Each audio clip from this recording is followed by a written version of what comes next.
And is it because some of the celebrities, they kind of meet when they work together closely on a film or a song or something? So sometimes how they've met is kind of, you know, that initial rush, like you said, the fall in. Yeah. And that rush, and it kind of feels, then they kind of rush into getting married, and then later on, then that's probably where, I'm just saying sometimes it seems like a lot of them meet. It's interesting because I scratch my head and I think, how did Mel B meet Eddie Murphy?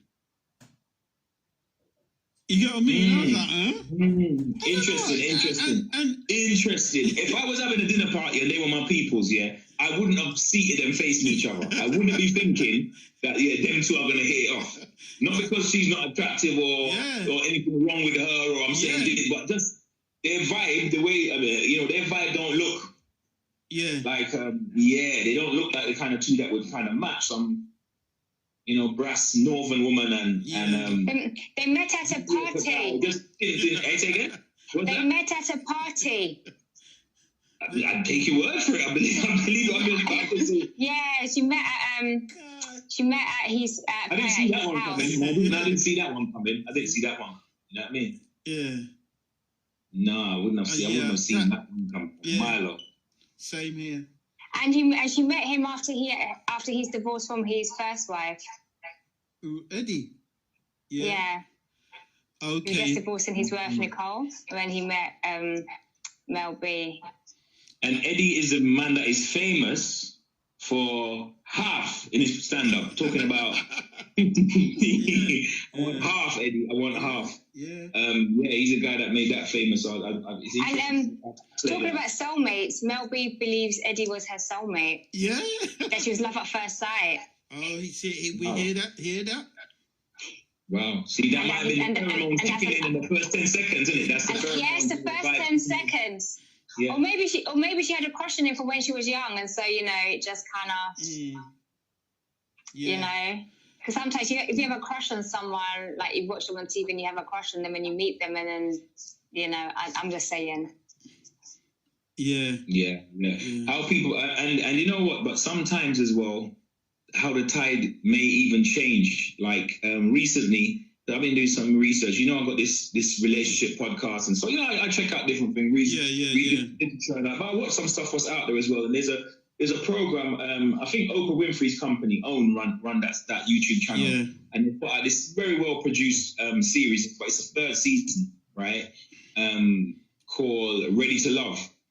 So I'm not sure if you guys are with it. With the Ready to Love, but it's like 10 guys, 10 ladies in a mansion, and they kind of spend time. And every week, one or two contestants kind of get eliminated till they're down to the couple that end up, kind of going off into the sunset together. But people are making connections. They kind of flirting, interacting, going off on little dates and whatever. And there was one couple where there was a young lady and a guy.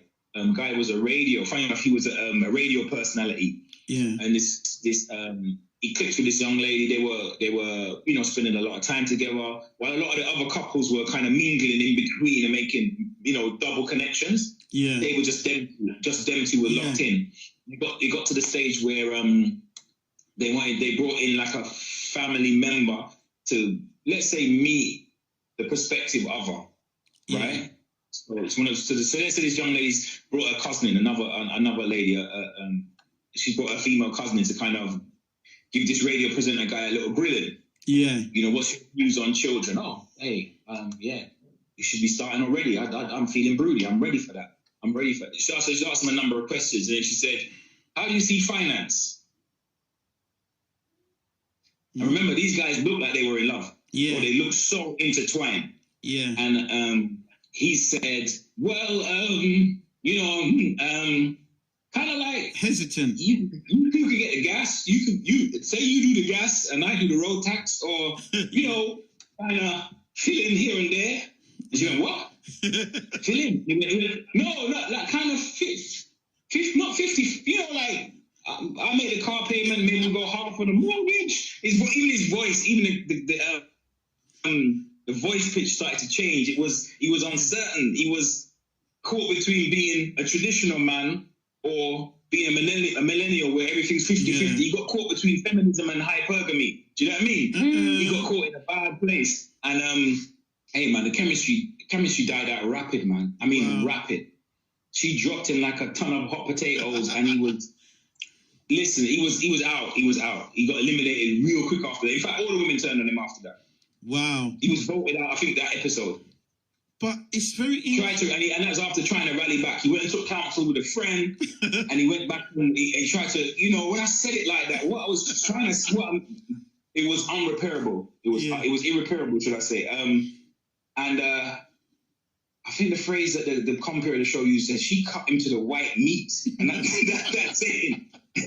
saying stuck with me. So, I just wanted to throw that in the mix with regards to relationships, that we can't bypass the economic, that factor. Like, yeah. But I want to ask Lady Esi, what's your thoughts about that? This hypergamy thing where women marry men of means, or you don't have to be rich, but they kind of marry up women. But women tend to struggle to marry somebody that's like not on the same plateau as them. So, but at the same time, we've got feminism, and we're celebrating women being empowered and having equal pay and all these things. How does that play out? But women don't get equal pay, no matter we've got feminism. So for some women, marrying, I guess it's that whole, if you're going to marry... Equal pay based on their job, though. I mean, equal based on their job. Equal pay? Yeah. No, women sort of not necessarily. In the equal pay, women don't get paid the same as men doing the same job. Yeah. Yeah, it's law. Yeah. Oh, you think it is, but men can negotiate and get higher pay. So sometimes you find out that they ain't. They should do, but that's another story. But you do know there's been research, and the major factor about inequalities in pay is the type of fields that men and women go into. You know that, right? Yeah. It is, but what they're saying is sometimes we see like some jobs you have like pay bands. So a man and woman can sometimes go into the same job, but because they say sometimes men are better negotiating a better pay deal and benefits and stuff.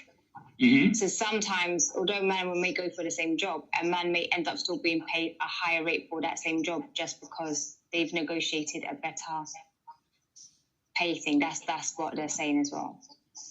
Okay, so they're better negotiate. Men are better negotiating. Yeah, in a sense, you get a woman. They might say the job was 20,000, but sometimes you have 20 to 30,000 as a band. So man and woman are going for the same job, but the woman will probably take the 20,000 like that, but the man may negotiate to get to the 30 with extra benefits. But most jobs, people starting salary is this, so you just start. But you can negotiate. But you can negotiate and start higher up the scale if you know how to negotiate.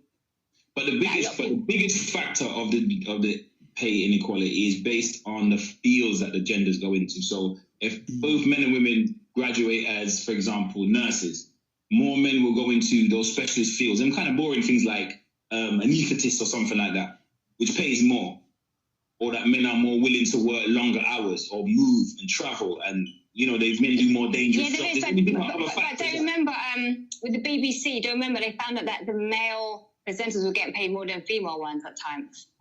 So sometimes, although they do go in the same field, there's sometimes still disparity. I wonder why they use those fields. I always find it interesting why they use things like BBC presenters, those unique jobs.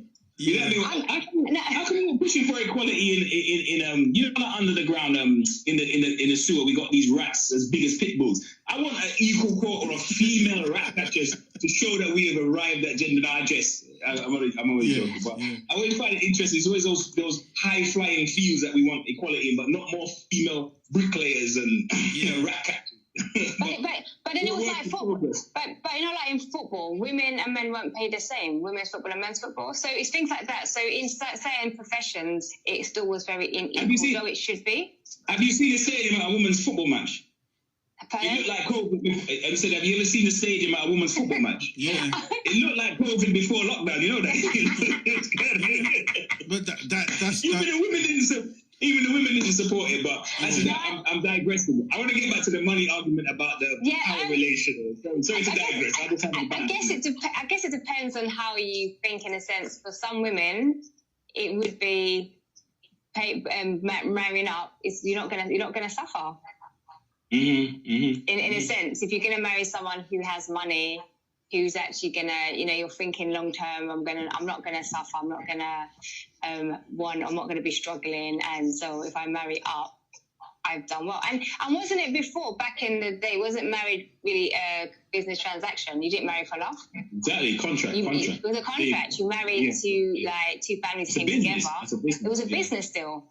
So it wasn't. It's only recent years that people married for love. Yeah. Rather than marrying as a business transaction, we've got two families that came together to marry to kind of improve lives of each other, rather than marrying for love. No, I hear that. I second that, man. So, yeah. So I guess it depends. Yeah, I guess it does depend, but yeah.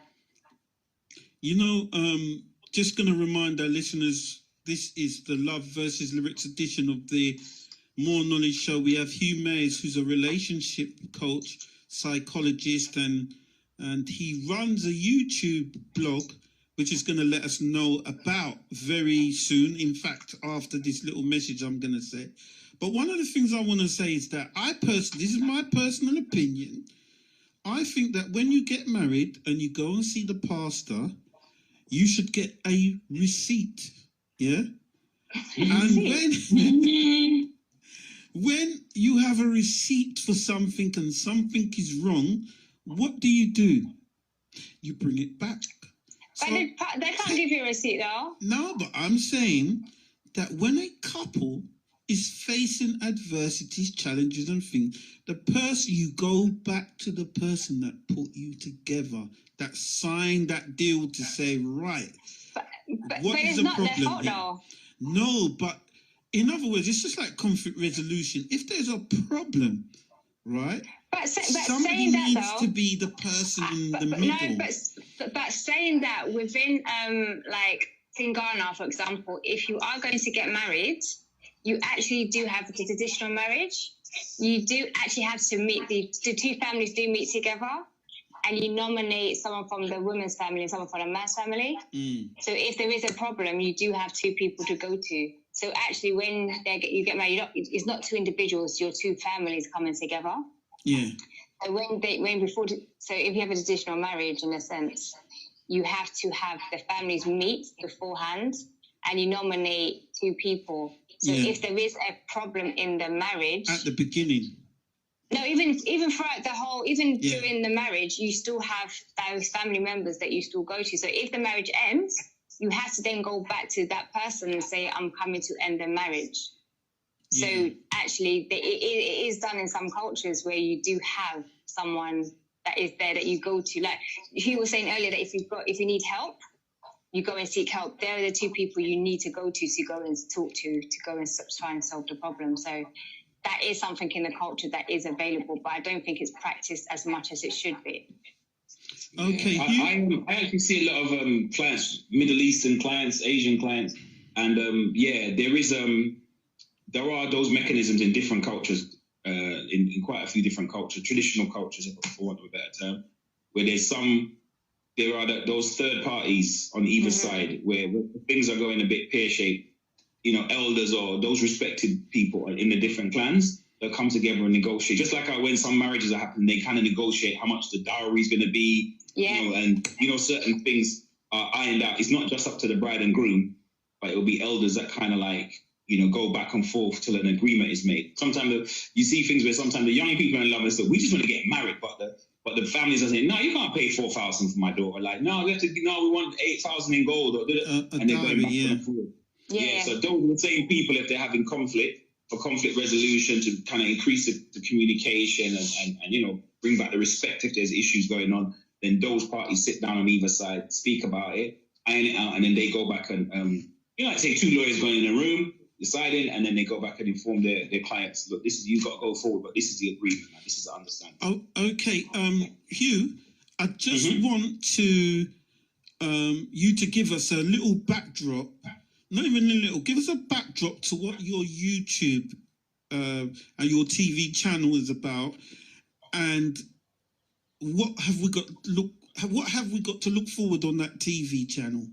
Oh man! Oh wow! So I, as I mentioned before when I was on the show last time, I used to do the a program called It Takes Two, but it was on a satellite. It was on a satellite station. Yeah. And I decided to like branch off and be a bit more editorial freedom. I think that's the politically correct term. Love, there was really cool people, good people I used to work for, but it just gives me more freedom to just talk about whatever subject I want, and I got the editorial control. So it's a relationship show. I've published 3 so far. So the first episode was about narcissism, which is kind of like a hot topic. The word I keep hearing now, all of a sudden, it's on every other person's lips when a relationship breaks down, that he was a narcissist, she was a narcissist. So kind of like the exploration of that. Looked at communication styles between men and women. And last week I published myself and Lady Esi. Lady Esi was blowing up the place with losing yourself in the relationship. I got a lot. I'm not gassing you up, Lady Esi, but I got a lot of feedback. The only thing people was anything that was negative was say, "Oh, the mic, we was trying to get what she had to say, had to rewind." So we may have to do a part 2, and I'm going to make sure my mic is working. We definitely got. Do people enjoy it? Yeah, I saw. Yeah, we've got to get a part 2.